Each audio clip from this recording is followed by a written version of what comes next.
हनुमान जी महाराज कहाँ गए? बगीचे में। बगीचे में फल खाए, फल तो खाए, आम खाए, केले खाए, पपीता खाया, अनार खाया, सब कुछ खाया। और खाने के बाद जो वृक्ष लगे थे उनको उखाड़ उखाड़ के हनुमान जी महाराज ने फेंकना शुरू कर दिया। जब हनुमान जी महाराज ने पेड़ उखाड़ने शुरू किए तो राक्षसों में हलचल मच गई कि भागो भागो, एक भयंकर बंदर आया है जिसने बगीचे को तहस नहस कर दिया है। खूब सारे राक्षस आए हनुमान जी से युद्ध करने के लिए। हनुमान जी ने भी दो राक्षसों को पकड़ करके उनकी मुंडी को आपस में रगड़ दिया, कुछ को उठा उठा करके फेंका, कुछ राक्षस ऐसे कि पेड़ उखाड़ उखाड़ करके उनके ऊपर फेंके। सैकड़ों राक्षस हनुमान जी ने मार डाले। बात रावण तक पहुंच गई कि एक बंदर आया है जिसने पूरे बगीचे को तहस नहस करके खूब राक्षसों को मार डाला है। अक्षय कुमार को भेजा, और जब अक्षय कुमार को भेजा तो हनुमान जी महाराज ने अक्षय कुमार का भी वध कर दिया। अक्षय कुमार जब मारा गया तो लंका में हाहाकार मच गया कि अक्षय कुमार मारा गया, मतलब जो बानर आया है वो बानर बड़ा बलशाली है। फिर मेघनाथ को रावण ने भेजा है। मेघनाथ आया, ब्रह्मपास में हनुमान जी महाराज को बांधा है। हनुमान जी भी उस ब्रह्मपास का मान रखने के लिए बंध गए। ब्रह्मपास में बांध करके हनुमान जी को रावण के सामने ले जाकर के खड़ा किया। रावण ने कहा, तुम बगीचे में क्या करने आए थे? हनुमान जी ने कहा, पागल हो, बगीचे में कोई क्यों आता है? फल खाने गया था। रावण ने कहा, यदि फल खाने गए थे तो तुमने बगीचे के पेड़ों को क्यों तोड़ा?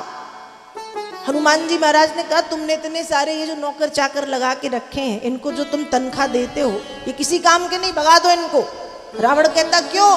कहा, पता तुम्हारे बगीचे में कितनी गंदगी थी, सूखे पत्ते, सूखे पेड़, तो मैंने हरे भरे पेड़ नहीं तोड़े, जो सूखे साखे पेड़ लगे थे उनको उखाड़ उखाड़ के तोड़ के मैंने तुम्हारे बगीचे की सफाई की है, धन्यवाद दो मुझे। रावण कहता है, तुमने राक्षसों को क्यों मारा? हनुमान जी ने कहा, मैंने उन्हें मारा जिन्होंने मुझे मारा, मैंने पहले से नहीं मारा। जिसने मुझे एक मारे मैंने उसको मार ही डाला, ऐसा किया है। और फिर हनुमान जी ने जब अपना परिचय बताया तो रावण को क्रोध, रावण का जो क्रोध था वो चरम पर पहुंच गया। और पहले तो उसने कहा कि मार डालो इस बंदर को, मार डालो। विभीषण आए कि दूत का वध नहीं करते, ये राजनीति नहीं कहती, दूत का वध नहीं किया जाता। तब रावण सोचने लगा, यदि वध नहीं किया जाता लेकिन इसको सजा तो मिलेगी। सजा क्या देनी है? कहा, अंग भंग करी पठिय बंदर, इसके बंदर के अंग भंग कर दो। अंग भंग मतलब इसके हाथ पैर तोड़ दो, काट दो। हनुमान जी ने मन ही मन सोचा कि राम जी ने, लक्ष्मण जी ने इसकी बहन शूर्पणखा की नाक काटी थी, कान काटी थी, और कहीं से अपनी बहन की याद आ गई और बहन का बदला लेने के लिए इसने भी अपने दूतों को आदेश दे दिया कि इसकी नाक काट दो। तो कितना बुरा लगेगा कि आए थे प्रभु के काम के लिए और नाक कटा के जा रहे हैं। प्रभु के काम के लिए आए और विषय वासना से नाक कटा के गए हैं, नाक तो नहीं कटने देगा हनुमान। और हनुमान जी महाराज ने सरस्वती मैया से प्रार्थना की कि भगवती मेरी सहायता करें। सरस्वती जी रावण के मुख में जाकर के बैठ गई। हनुमान जी महाराज ने भी अपनी पूंछ पकड़ी और बार बार अपनी पूंछ को चूमने लगे, चूमे फिर छिपाए, फिर चूमे फिर छिपाए। रावण समझ गया कपि के ममता पूंछ पर, हनुमान अपनी पूंछ से बहुत प्रेम करता है। कहा, इसकी पूंछ में आग लगा दो, ये अपनी पूंछ से प्यार करता। हनुमान जी ने कहा, बहुत सही बेटा, मैं बताता हूं तुम्हें, लगवाओ तुम हमारी पूंछ में आग।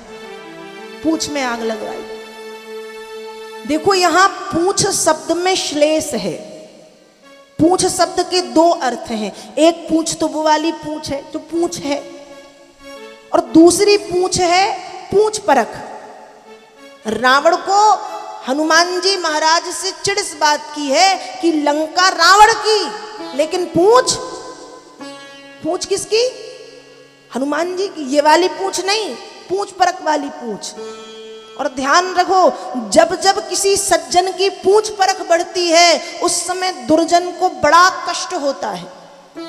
दुर्जन को मतलब किसी अच्छे व्यक्ति की पूंछ समाज में जब बढ़ती है, पूंछ मतलब पूंछ परख वाली पूंछ, तो जो बुरे व्यक्ति हैं उनको बुरा लगता है और वो किसी ना किसी रूप से उस पूंछ को बिगाड़ने का काम करते हैं, जो रावण ने किया।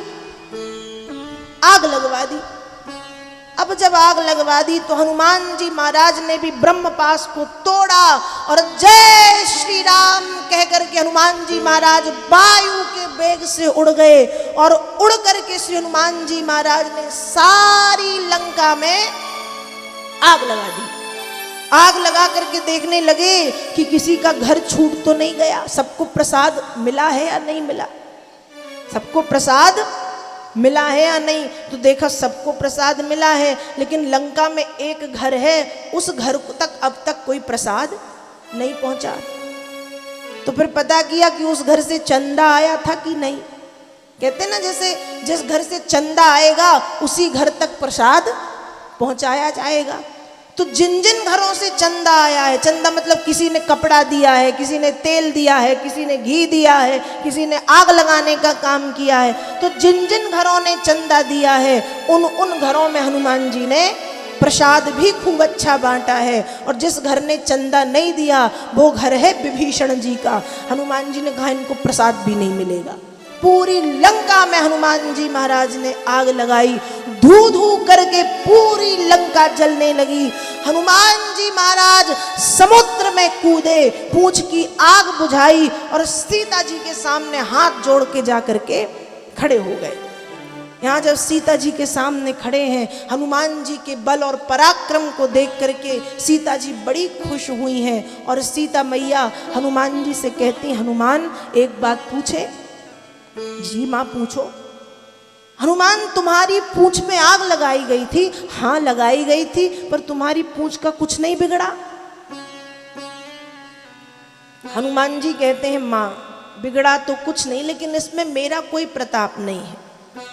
सीता जी पूछ रही हैं, बड़ा सुंदर भाव है। सीता जी क्या पूछ रही हैं?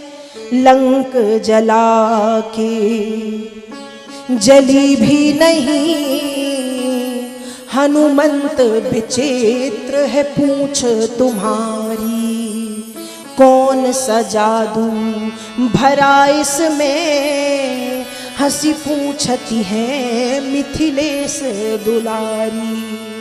बोले कपि ही राघव आगे हैं, बोले कपि ही राघव आगे हैं, पीछे है पूछ रहस्य है भारी, बानर को भला जानता कौन, श्री राम के पीछे है पूछ हमारी। हनुमान जी महाराज ने कहा ये राम जी की कृपा है कि मेरी पूंछ का, इस पूंछ का भी और उस वाली पूंछ का भी रावण कुछ नहीं बिगाड़ सका। और ऐसा कहकर के माता जानकी से आज्ञा ली। जानकी मैया ने भी अपनी बालों में लगाने वाली चूड़ामणि हनुमान जी महाराज को दी है कि राम जी को ये देना, तो वे समझ जाएंगे कि तुम मुझसे मिलकर के आ रहे हो। और चूड़ामणि लेकर के श्री हनुमान जी महाराज लंका से वापस पहुँचे हैं राम जी के पास। और जब राम जी के पास पहुँचे हैं उस समय राम जी ने भी हनुमान जी के ऊपर प्रसन्न होकर के उन्हें पुत्र कह करके बुलाया है। तो हनुमान जी ने सीता मैया का पता लगाया। पता लगा करके हनुमान जी महाराज ने राम जी को जाकर के खबर दी है कि हे भगवान, माँ सुरक्षित हैं, अशोक वाटिका में हैं और उन्होंने अपनी चूड़ामणि प्रसाद के रूप में दी है कि ये राम जी को दिखाना, तो राम जी समझ जाएंगे।